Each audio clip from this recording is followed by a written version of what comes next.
In the top stories, Minister Douglas meets with top officials of the St. Kitts Nevis Chamber of Industry and Commerce, St. Lucia to resume CIP program, and last Soviet leader Mikhail Gorbachev dies at age 91. Hello and welcome to the ZIZ Midday Newscast. Today is Wednesday, August 31st. I'm your presenter, Shanique Harvey. Nationally, several issues affecting manufacturing and the business sectors of St. Kitts and Nevis were discussed on Tuesday by the Federation's new Minister of International Trade, Industry, Commerce, Consumer Affairs, Economic Development and Investment, the Right Honorable Dr. Denzil Douglas, and top officials of the St. Kitts and Nevis Chamber of Industry and Commerce. Issues included the closure of Cajola Cristada, the impact of the COVID-19 pandemic on the sectors, new labor laws which offer more protection of employees, and a revision of the 2013 National Manufacturing Strategy. Dr. Douglas, in his presentation, gave a background to initiatives taken in the past, a new commitment to drive direct foreign investment, the security of employees in the workforce, and collaboration between government ministries and public and private entities.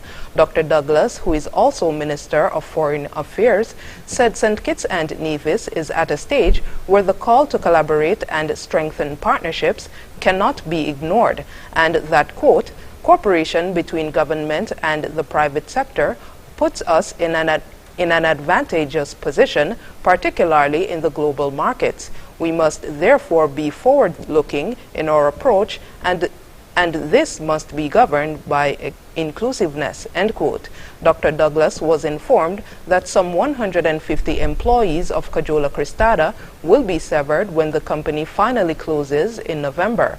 Several persons were severed in April and July, and the final batch of 52 within the next few months. He said with the closure of factories, the new government is committed to finding solutions. The Honorable Dr. Terence Drew, the first Cuban-trained medical doctor to serve as Prime Minister of St. Kitts and Nevis, has said that the Twin Island Federation will always value the cordial relationship it shares with the Republic of Cuba. Prime Minister Dr. Drew was at the time addressing guests at a social gathering organized by the Embassy of Cuba in St. Kitts and Nevis and the St. Kitts and Nevis Cuban Alumni Association on Saturday, August 27th. Prime Minister Drew indicated that since the establishment of diplomatic ties in 1995, St. Kitts and Nevis has benefited tremendously from its relationship with Cuba, particularly as it relates to the educational opportunities available to the people. He noted that many of the professionals who were trained in Cuba have gone on to make lasting marks on the development of St. Kitts and Nevis. To date, more than 100 nationals of St. Kitts and Nevis have benefited from professional training at various universities in Cuba in areas of medical sciences, economics, and engineering, among others. Currently, there are over 24 students pursuing career studies in Cuba. Dr. Drew also used the occasion to reiterate the commitment of his administration to continue and foster even closer ties between St. Kitts and Nevis and Cuba.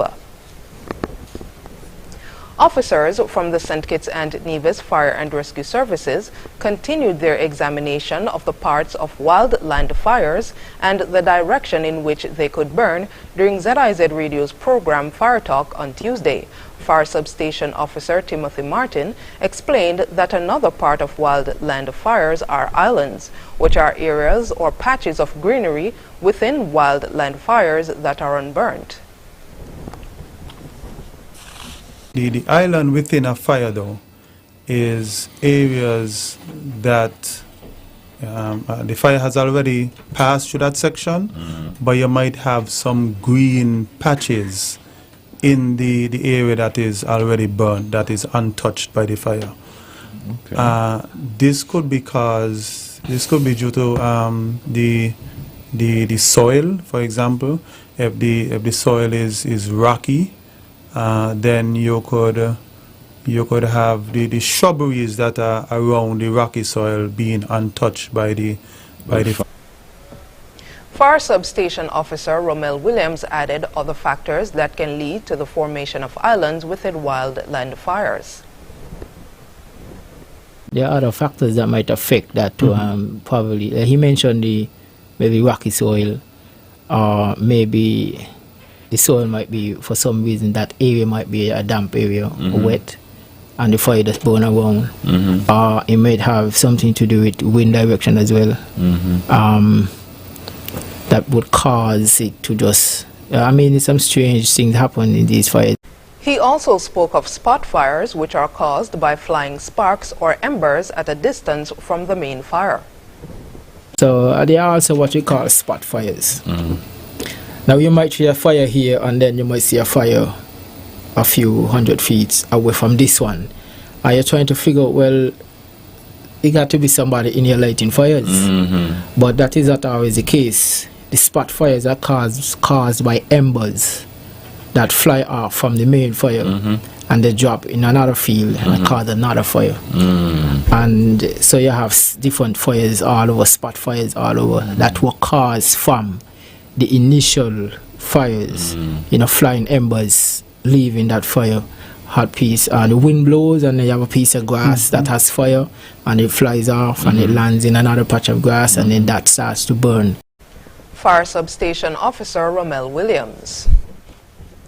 Regionally, after international sanctions being levied against Russian citizens, the St. Lucian Citizenship by Investment Program had to reject many applications.